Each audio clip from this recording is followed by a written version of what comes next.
ठीक है। इन चार में this one and this one have very high correlation with this. One has an inverse proportion, inverse relationship. One has direct relationship. ठीक, ये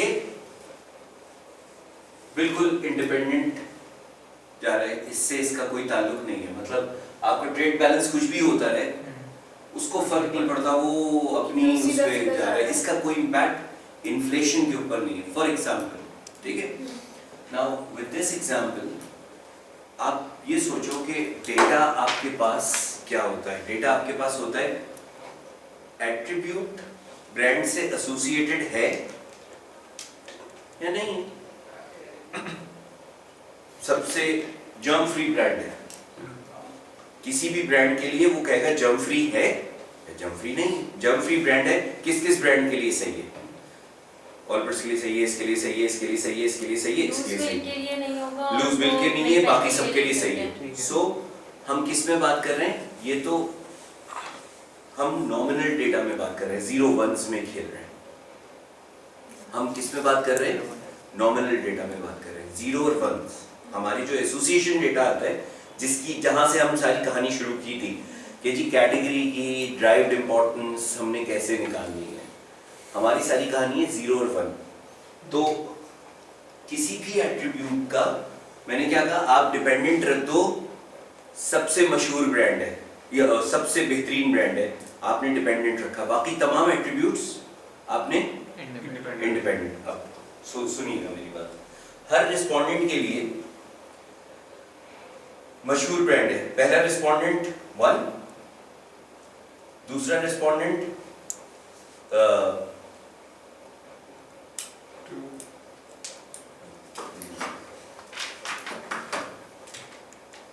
ये 1 है और ये 0। पहला रिस्पोंडेंट 1, दूसरा 0, तीसरा 0, चौथा 1, पांचवा 0, छठा 1, सातवां 1, आठवां 1। यही होगा डेटा, और तो कुछ नहीं होगा भाई। सबसे बेहतरीन ब्रांड है, 1 और 0 ही होगा ना। Respondent 1, respondent 2, respondent 3, respondent 4, respondent 5, respondent 6, 7, 8, 9, 10। Sir ऐसे नहीं होगा क्योंकि जो डेटा लाइन आ रही है वो भी तो वैल्यूज होंगी ना बीच में। नहीं, नॉमिनल डेटा, मैंने क्या कहा, नॉमिनल डेटा। ठीक, नॉमिनल डेटा। अच्छा, अगर कंफ्यूजन है तो मैं इसको यूं लिखता हूं, सही 1 0 0 1 0। डेटा तो यूं लिखा हुआ दिखेगा ना आपको, 1 1 1 0 1 0 1 1 0। ये ट्रेल लिखी हुई होगी। नाउ मैं कहूंगा सबसे बेहतरीन ब्रांड है टी स्पेशलिस्ट। पहला रिस्पोंडेंट जिसने ये जवाब दिया था, इसने क्या यहाँ पे 1 का है या 0 का है? 1 का। यहाँ पर ये था बेस्ट ब्रांड। पहली लाइन जो है बेस्ट ब्रांड की है फॉर रिस्पोंडेंट 1। दूसरी लाइन है जर्म फ्री फॉर एग्जांपल, या को क्या था ये, टी स्पेशलिस्ट। ओके, इसका जब मैंने कहा कि पहले रिस्पोंडेंट ने यहाँ पर बेस्ट ब्रांड कहा था 1 इस ब्रांड के लिए, क्या उसने जर्म फ्री पे 1 कहा था? यस। और क्या इसने यहाँ पे 0 कहा था? जी। अगला रिस्पोंडेंट इसने 0 कहा था, यहाँ पर इसने 1 कहा था। अगला रिस्पोंडेंट इसने यहाँ पर 1 कहा था, इसने 0 कहा था, एंड सो ऑन। तो जिसका भी पैटर्न, जिस भी एट्रीब्यूट का पैटर्न, एक एट्रीब्यूट आएगा जिस पे रिस्पॉन्स पैटर्न इसी तरह का होगा। ठीक है। Most cases are matching, there are some variations but most cases are matching. Germ free के लिए जो जवाब आया 1 0 का पैटर्न हर रिस्पोंडेंट का वही है जो बेस्ट ब्रांड के लिए था, वर्सेस टी स्पेशलिस्ट के लिए pattern is erratically different. That means correlation, जब ये बढ़ेगा तो ये भी बढ़ेगा, जब ये कम होगा तो ये भी कम होगा। This is the simplest theory that we, The relationship between the independent. Relation. जब ये बढ़े, डिपेंडेंट और इंडिपेंडेंट का क्या मतलब? जब ये बढ़ेगा तो ये भी बढ़ेगा, जब ये कम होगा तो ये भी कम होगा। वही स्ट्रॉन्ग रिलेशन होगा। जब ये कम होगा तो ये बढ़ेगा, एक चीज ऐड और कर लो बस इसमें, जब ये बढ़ेगा ये कम होगा तो ये बढ़ेगा, ये बढ़ेगा तो ये कम होगा। Inverse relationship is as strong as a direct proportion. ठीक है, बस इतनी सी वो इसमें है।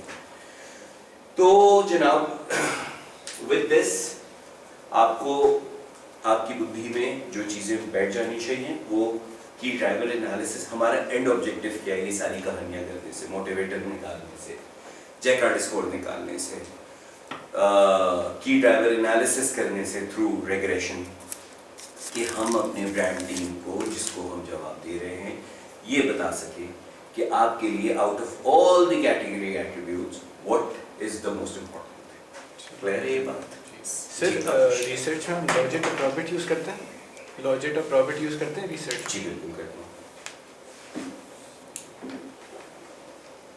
लॉजिक की मैं आपको, क्योंकि इसमें तो आप लॉजिक सबसे- यूज करेंगे ना, you can't use the regression.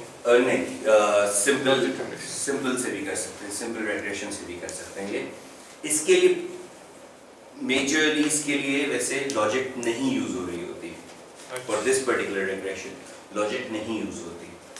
Logic की मैं आपको यूजेज की एग्जांपल बताऊं, अगर जब बाइनरी डेटा होता है तो हमेशा आप या फिर नहीं और भी कंडीशन है ना, सिर्फ ये नहीं कि बाइनरी नॉमिनल डेटा और नहीं, जब ऑर्डिनल डेटा इंडिपेंडेंट होता है, हाँ।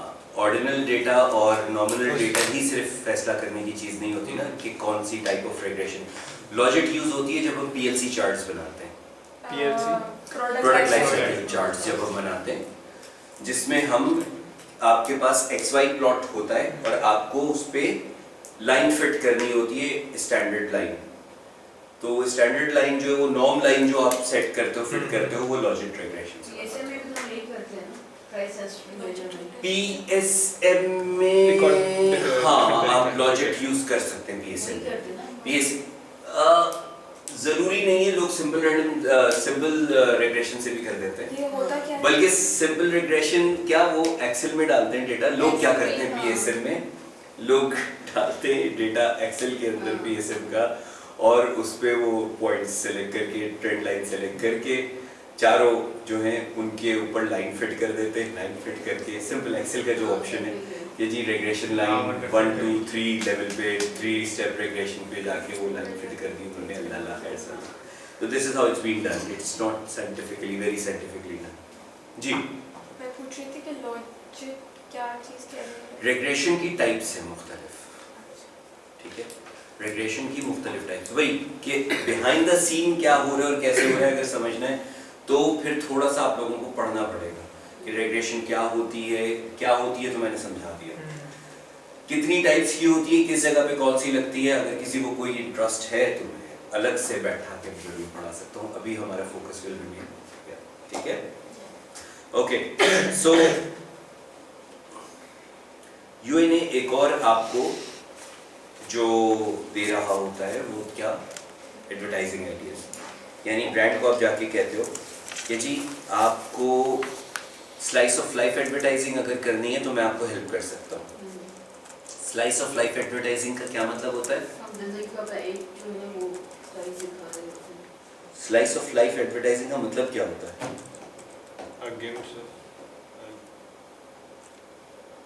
भाई there is a particular type slice आप ऑफ लाइफ। प्रोडक्ट को इसमें फिट करके बता रहे होते हैं, प्रोडक्ट को फिट करके बता रहे जस्ट होते अ हैं ग्लिम्स जो आपकी लाइफ आपकी के life का साथ एक है। जो- फॉर एग्जांपल अगर चाय है तो आप शाम की चाय बता रहे हैं या कोई भी फैमिली का Basically त्योहार Yes, in the yes. Product.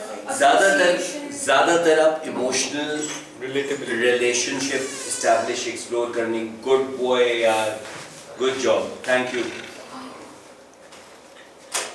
मैंने पिछली दफा कंप्लेन की थी यार, इस दफा वही विकेट दे दो यार, कुछ तो चेंज कर दो। तो इस दफा चिप्स इधर रखो, ये उधर रखो, क्योंकि मैं पढ़ाते में मंचिंग सिर्फ चिप्स की हो सकती है। हाँ जी,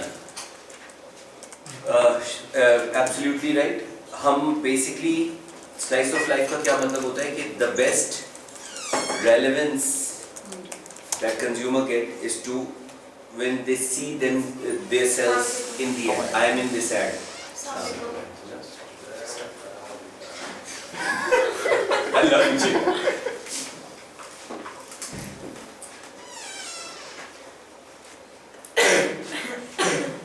ठीक है जी, तो slice of the life advertising क्या कहलाती है? जहां आप कंज्यूमर की लाइफ का ही कोई हिस्सा, मोबाइल में आपने बेतहाशा दफा देखा होगा कि जी गधे गाड़ी वाला है, गधे गाड़ी पे बैठ के कॉल कर रहे हैं, तो वो जितने भी गधे गाड़ी वाले हैं या दिहाड़ी मजदूर हैं, उनको अपील करने के लिए they took this slice of life. कहीं किसी ब्रांड मैनेजर ने देखा कि हाँ यार देखो ये गधा गाड़ी वाला भी जो है वो फ़ोन पे बात कर रहे हैं, they took that slice of life and have shown that in the advertising. अच्छा, वो तो हमें ये तो आईएएस क्वालिटेटिव से भी मिलते हैं ना, जब उनको पूछते हैं क्वालिटेटिव में मिलते हैं आपको, तो ये हमें क्वांटिटेटिव में किस तरीके से मिलते हैं? क्वालिटेटिव में आपको मिलते हैं 150 ओकेजन्स। अब आप ऐड बनाएंगे 1 पे, 2 पे, 3 पे, तो उन 150 में से 3 कैसे निकलेंगे? Okay, so what we do, जो ओकेजन ऑफ कंजम्पशन है आपका, जब आप यूएनए में हम क्या क्या करते हैं, हु, व्हाट, वेयर, व्हेन। सो जब वेयर आपने पता किया और व्हेन पता किया, तो आपको बेसिकली फ्रीक्वेंसी एग्जैक्टली पता चल गई ना कि किस ओकेजन पे रात की चाय कितने लोग पीते हैं। इनविंसिबल के क्वेश्चन में एक जगह पे पूछा हुआ है कि आप केक किस मौके पे इस्तेमाल किस किस करते हैं, मौके पर खाते तो हैं। हम लोगों ने जान दिया है कि बर्थडेज में खाते हैं, और इसमें तो उससे आइडिया हो जाता है वो कौन है। Exactly. So slice of life advertising के लिए what I can input as a researcher, I can help them with place of consumption and occasion of consumption, जो कि वो slice of life advertising में use कर सकते हैं। Functional and emotional needs, जो आपकी unmet needs हैं, कोई qualitative से या quant से new pack type, squeezy bottle for ketchup for example, जिस वक्त नहीं थी, या oil So standing pouches. Standing pouches, ठीक है।